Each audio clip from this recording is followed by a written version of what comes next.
The date is September the 7th, 1191. The location is the scorched coastline of Palestine, a narrow strip of land sandwiched between the unforgiving blue of the Mediterranean Sea and the suffocating density of the forest of Arsuf. The air isn't just hot. It is a physical weight, heavy with salt spray, dust, and the metallic tang of thousands of men sweating into iron.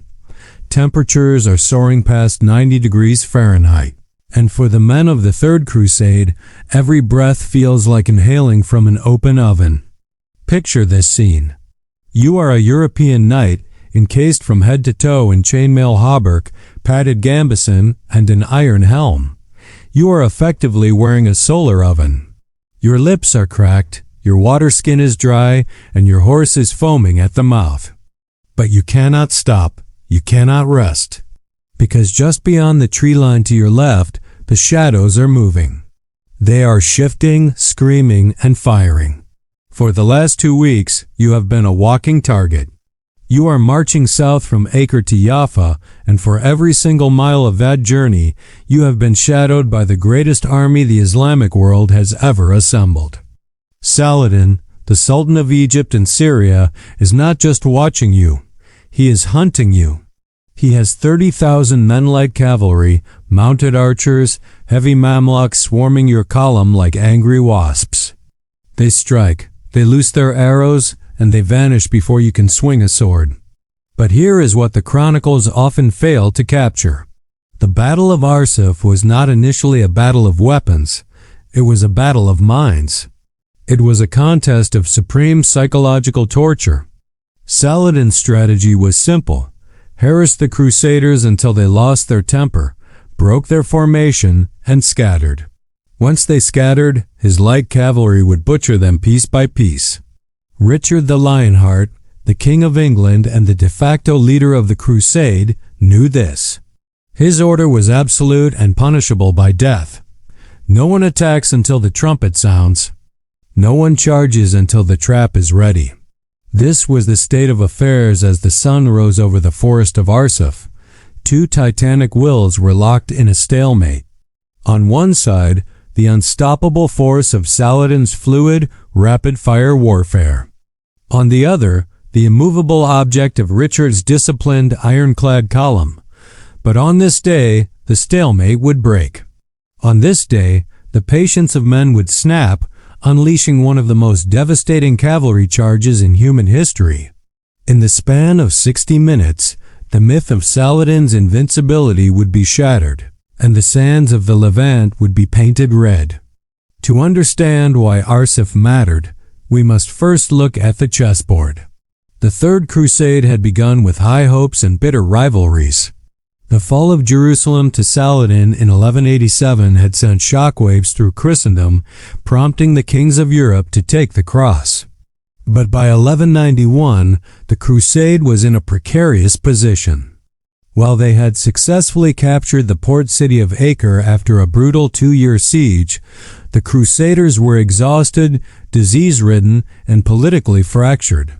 Richard I of England had emerged as the undisputed military leader, but his strategic objective was not just to kill enemies. It was to secure the coast. To retake Jerusalem, Richard needed a supply line. He needed the port of Jaffa, and to get to Jaffa, he had to march his army 80 miles south along the ancient coastal Roman road. It sounds simple enough until you realize that the terrain forced him into a deadly bottleneck. The geography was Richard's enemy as much as the Saracens were. The route was flanked by the sea on the west and dense woodlands or rocky hills on the east. This meant Richard's army had to stretch out into a long, thin column, a tactical nightmare. If that column broke, the army would be cut in two and devoured. Saladin knew this. He had shadowed Richard every step of the way, probing for weakness, looking for a gap. But Richard had innovated. He created what military historians call a marching box or a moving fortress. It was a masterclass in combined arms warfare. On the inland flank, facing the enemy, Richard placed his infantry. These weren't just peasants with pitchforks. These were hardened spearmen and crossbowmen. They formed a wall of shields and pikes. Behind them, protected from the arrows, rode the heavy cavalry, the knights. And guarding the baggage train and the ships on the coast was the rest of the army. The genius of this formation lay in the rotation. The infantry on the exposed flank would march and fight for half the day, taking the brunt of the heat and the arrows, and then swap places with the fresh troops marching by the sea.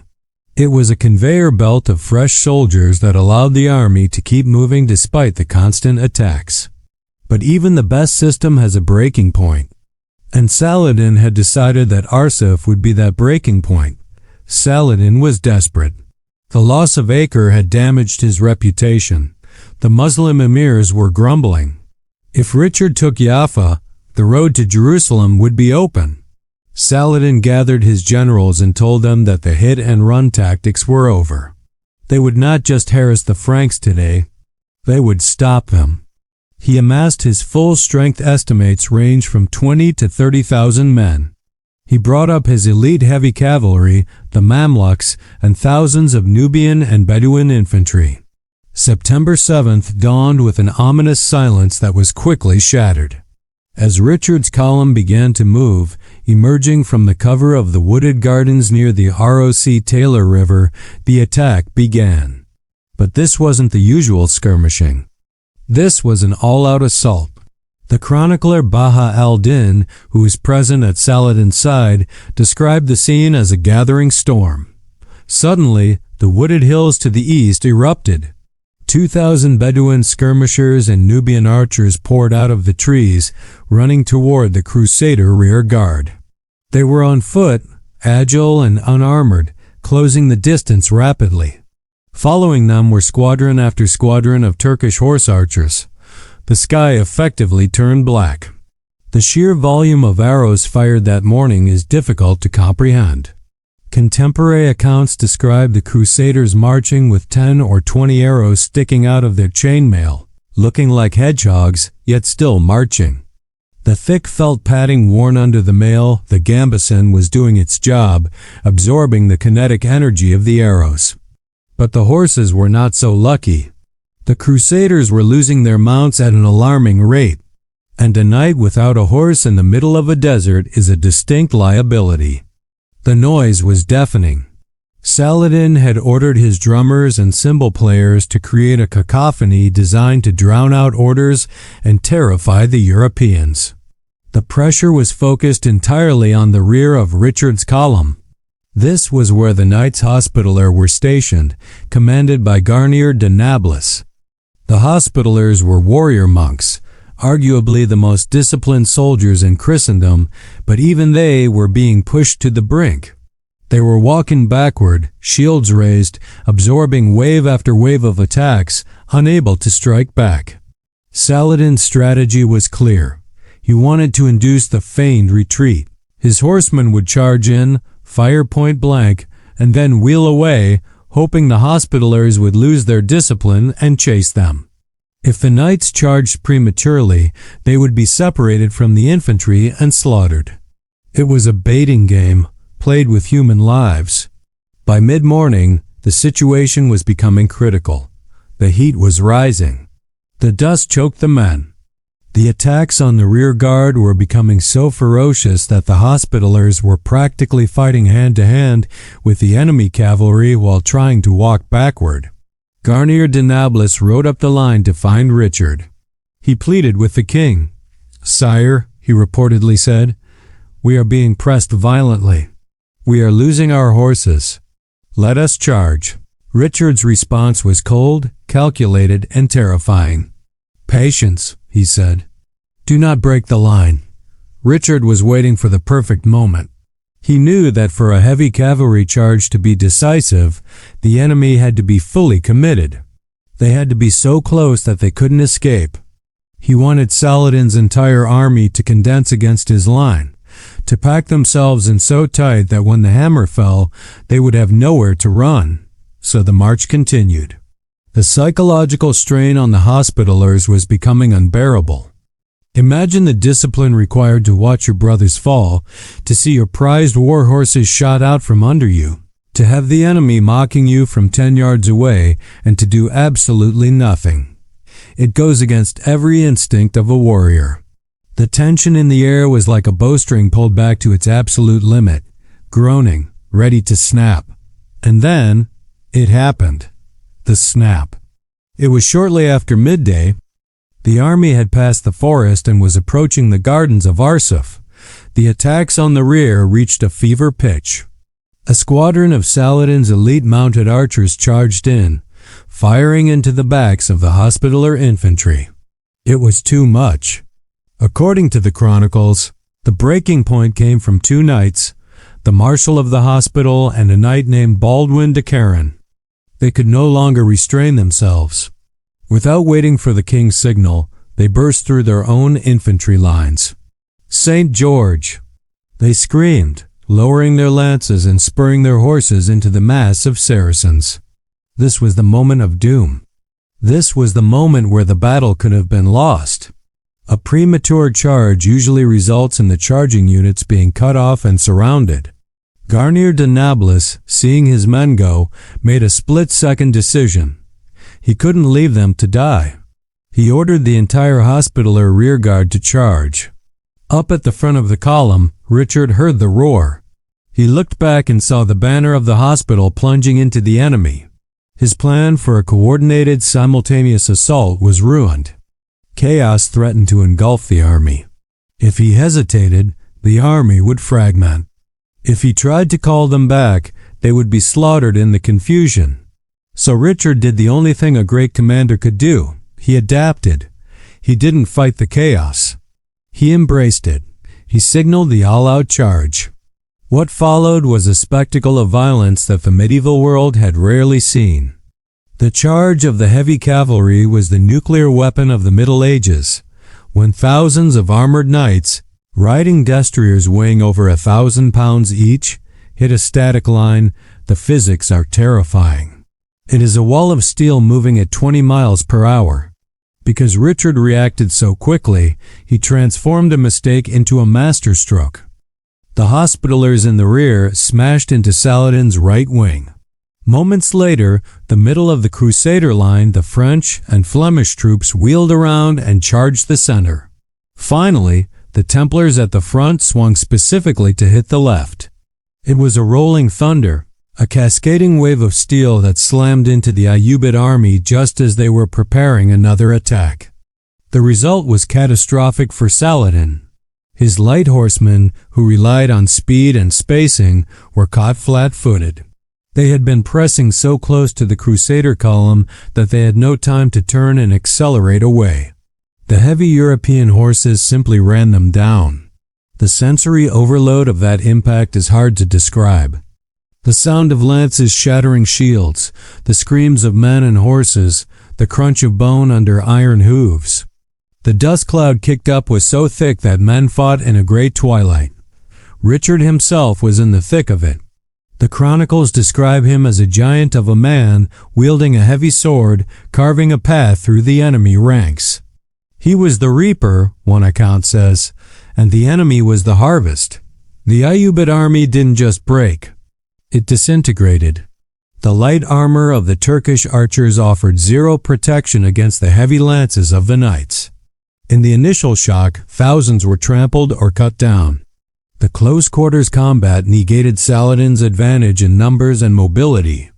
It became a brawl, and in a brawl, the man with the heavier armor wins. Saladin watched in horror from a nearby hill. His invincible army, which had conquered Jerusalem and shattered the kingdom of heaven at Hattin, was being rolled up like a carpet. His bodyguard, the elite Mamluks, tried to make a stand to buy time for the rest to escape. But they were swept away by the sheer momentum of the Crusader charge. However, the danger wasn't over. The discipline of the Crusader charge was notorious for falling apart after the initial impact. Knights would often chase fleeing enemies for miles, spreading themselves out and becoming vulnerable to counterattacks. Richard knew this. He knew Saladin still had reserves. In a display of command and control that is perhaps even more impressive than the charge itself, Richard halted the pursuit. He sounded the trumpets to regroup. He forced his blood-drunk knights to stop, turn around, and reform their lines. This saved the army, because just as they reformed, Saladin rallied his survivors for a counterattack. But it was too little, too late. The Crusaders met the counterattack with a formed line, smashed it again with a second charge, and then a third. By the time the dust settled in the late afternoon, the Ayyubid army had fled into the forest of Arsuf. The battlefield was a scene of carnage. 7,000 of Saladin's men lay dead, compared to perhaps 700 Crusaders. Among the dead on the Christian side was Jacques de Avin, a renowned knight who had reportedly killed 15 men before succumbing to his wounds. But the butcher's bill for Saladin was far higher, not just in numbers, but in morale. The myth of Ayyubid invincibility was dead. Saladin, the great unifier of Islam, had been beaten in the open field. He withdrew to his tent, reportedly refusing food and water, devastated by the collapse of his forces. He had thrown everything he had at Richard's numbers, terrain, weather, psychology, and Richard had walked right through it. The immediate consequence of the Battle of Arsuf was that the coastal road was secure. Richard marched into Jaffa and began to fortify it. The supply line for the attack on Jerusalem was established. But in the grand scheme of history, Arsuf had a stranger legacy. It didn't lead to the recapture of Jerusalem. Politics, lack of manpower, and the realization that they couldn't hold the holy city even if they took it, eventually forced Richard to negotiate a truce and return to England. However, the military lesson of Arsuf echoes through the centuries. It is a perfect case study in the tension between discipline and aggression. The battle wasn't won by the charge itself. It was won by the restraint before the charge. It was won by the infantry standing firm under a hail of arrows for hours. It was won by Richard's ability to hold his nerve when everyone around him was losing theirs. It teaches us that in war, and indeed in life, the most powerful weapon is not the sword, but the mind. The ability to endure suffering, to maintain focus amidst chaos, and to choose the exact moment to strike is what separates the victorious from the defeated. Richard the Lionheart is often remembered as a brute, a man of violence. But at Arsuf, he proved he was a man of supreme intellect and iron will. Saladin remained a formidable foe, and the two men would continue their dance of war and diplomacy for another year. They gained a profound respect for one another, a chivalric rivalry that became legend. But they both knew that on that hot September day, on the dusty road to Arsuf, the lion had roared and the east had trembled. If you want to uncover more lost chapters of history, the battles that shaped our world and the leaders who forged them in blood and iron, make sure you subscribe and ring the bell. We are digging up the past, one battlefield at a time.